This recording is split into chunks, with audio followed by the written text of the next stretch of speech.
Hey everyone, welcome back to QuickSpeak, the English podcast where we get to dive into a new topic every episode.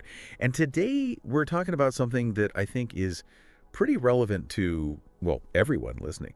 Focus and productivity. Yeah, It's something we could probably all use a little bit more of in our lives, right? absolutely. It's a universal struggle, isn't it? It really is. We're just bombarded with information constantly. Yes. And demands on our attention. All the time. It can feel like a constant uphill battle to stay on top of everything. It really does. And I feel like I'm definitely someone who, I fall into that trap of trying to do a million things at once. Right. Like I'm checking my email while I'm on a conference call, or I'm, scrolling through social media while I'm supposed to be cooking dinner. Oh, yeah. And it just never ends well. The multitasking myth. Is it a myth? Yeah, our brains are actually wired to focus on one thing at a time. Okay.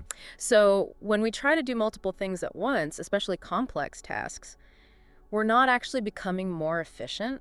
We're just rapidly switching our attention back and forth. So you're saying that all of this multitasking that I'm doing, thinking that I'm being super productive, is actually making me less productive. You might feel like you're getting more done. Yeah. But studies have shown that multitasking can actually increase errors, it reduces comprehension, and it makes us feel way more stressed. Okay, so it's not just me. There's actual science behind this. Oh, yeah. Okay, so if our brains aren't really designed to multitask, what can we do to, kind of work with our brains and actually improve our focus? Well, one of the most powerful things that you can do is to actually start paying attention to your energy levels throughout the day. Okay. We all have natural peaks and dips in our energy. Right. And when we work with those rhythms instead of against them, we can accomplish so much more. So what you're saying is instead of trying to power through my afternoon slump with another cup of coffee, I should actually just take a break or work on something a little less demanding. Exactly. Think about it. When are you most alert and focused? First thing in the morning, for sure. There you go. So what if you schedule your most important tasks for those peak productivity hours? Yeah. Instead of wasting that precious time on things like checking email or scrolling through social media. That is a really good point because I am so guilty of, as soon as I open my computer, it's like checking emails, going on social media, and that is when my brain is probably at its most, fresh. Exactly. And then I wonder why by, 8 p.m. I'm staring at my to-do list, feeling completely drained. We've all been there.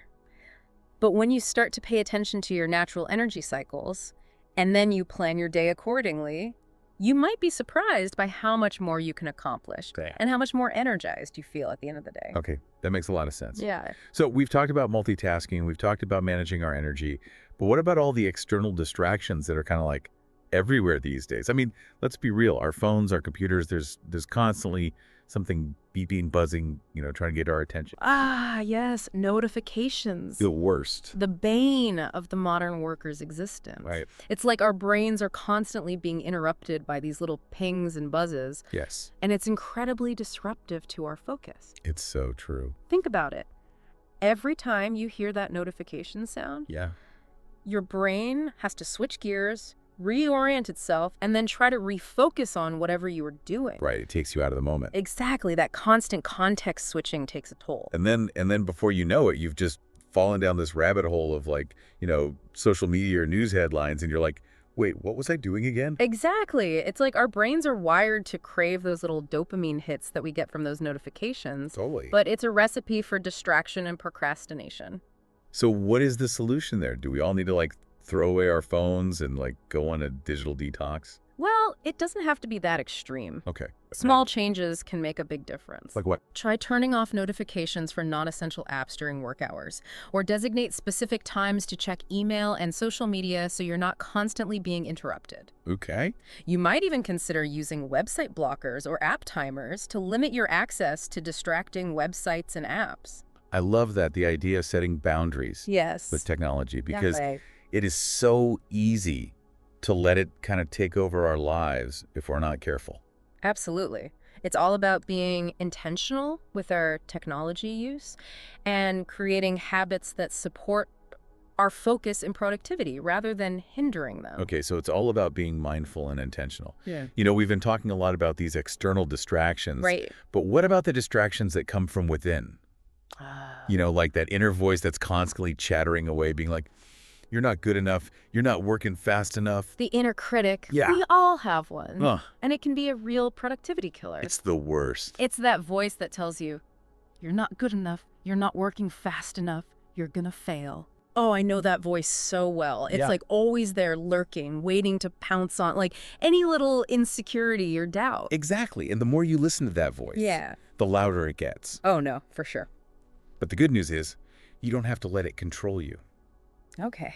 There are things that you can do to quiet that inner critic and create a more, I guess, a more positive and productive inner dialogue. Okay, tell me everything. What can I do to silence this negative voice? Well, mindfulness practices like meditation can be really helpful. Okay. Meditation is all about learning to observe your thoughts without judgment. Right. So you can start to detach from those negative thought patterns and really just cultivate a more peaceful and focused mind. So I've heard a lot about meditation, but I'll be honest, I've always been a little bit skeptical. Yeah, It just seems, I don't know, kind of woo-woo to me. yeah. But it really works. It really does, and it doesn't have to be complicated. Okay. Even just taking a few minutes each day to sit quietly, focus on your breath, and just observe your thoughts can make a world of difference. Hmm. Yeah, just think of it like a mental workout for your brain. Okay. The more you practice, the stronger your focus and attention will become. Okay, I like that, like a mental workout. I Yeah. can get behind that. I like that. There you go. Okay, so what about when I'm like really feeling overwhelmed by a task and I don't even know where to start, and that's when the procrastination starts to like really creep in. Procrastination is often rooted in fear. Fear. Yeah, fear of failure, fear of success. Oh, wow. Even fear of being bored. Okay. But when we can break down those large, intimidating tasks into smaller, more manageable steps, Oh. it feels less daunting. So you're telling me to break down that mountain of a task into like bite-sized pieces. Exactly. Yeah. Because it's much easier to convince yourself to work on something for 15 minutes Right. than to tackle a project that seems like it's going to take hours to complete. Yeah, that is a really good point, because I am definitely guilty of like looking at a task and being like, oh, that's going to take me forever, and then just putting it off altogether. It's a common trap. Yeah. But once you start breaking those tasks down and you start making progress, Right. you'll find that momentum builds, and suddenly that mountain doesn't seem so insurmountable after all. Oh, I love that. That's a really good visual. Yeah. Of like, once you kind of chip away at it little by little, it feels much more manageable. Exactly. Okay, this is all really great advice. I kind of want to like circle back to something you mentioned earlier about creating a dedicated workspace. Yes. And I know you said it doesn't have to be like a fancy home office or anything. Right. But for those of us who are, short on space, what are some other like more practical tips that we could try? Think about incorporating sensory cues. Sensory cues. Okay. So, for example, maybe light a specific candle Oh, okay. or use an essential oil diffuser with a scent that you only use when you're working. So I'm training my brain to associate that smell with focus and productivity. Exactly. I like that. And then you can do the same thing with sound. Oh. Create playlists specifically for work time. Okay. Something upbeat, instrumental, that helps you get in the zone.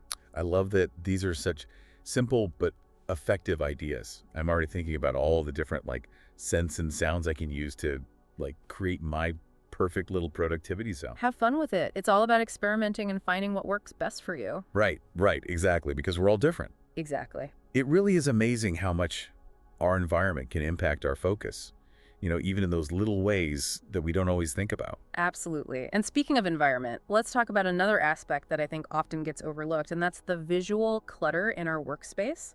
Oh, interesting. You might not realize it, but even just having a messy desk or a cluttered background on your computer screen can actually drain your cognitive resources. Wait, are you saying that my messy desk is actually making it harder to focus? It can, yeah. See, I've always subscribed to that idea that a cluttered desk is a sign of a creative mind. It's a common myth, Okay. but the truth is, visual clutter, it competes for your attention, making it harder for your brain to focus on the task at hand. Okay, that makes sense. Yeah, it's like trying to read a book in a room full of people talking. Right. It's possible, but it takes a lot more effort to tune out those distractions. Okay, you've convinced me it's time to tackle that mountain of papers on my desk. There you go. But what about those of us who, we work from home, we're surrounded by family all day. Right. How do you create those boundaries and, minimize distractions when it feels like everyone's always around? Communication is key. Okay. Have an open conversation with your family about your work schedule and the importance of having that dedicated work time, even if you're just in the next room. Right, and maybe invest in some noise-canceling headphones. Definitely. Noise-canceling headphones are a lifesaver for anyone who works in a busy or distracting environment. Hmm. They can really help create that sense of peace and quiet, even if the world around you is anything but. For sure. I think those are probably essential for anyone who works remotely or, even in a busy office. Absolutely. Well, this has been such an eye-opening conversation. I Good. feel like I've learned so many practical tips and strategies for actually, like, improving my focus and productivity, so thank you so much for that. It's been my pleasure to share these insights with you. Of course, of course. And for everyone listening, thank you so much for tuning in to QuickSpeak, the English podcast, where we explore a new, fascinating topic every episode. If you enjoyed today's conversation, don't forget to subscribe to our channel so you don't miss out on any future episodes. Please do. And be sure to let us know what you thought of today's episode in the comments below. Yes. What resonated with you the most? What strategies are you most excited to try out in your own life? And as always, we love hearing your suggestions for future episodes as well. Keep those English skills sharp. Yes, absolutely. Until next time.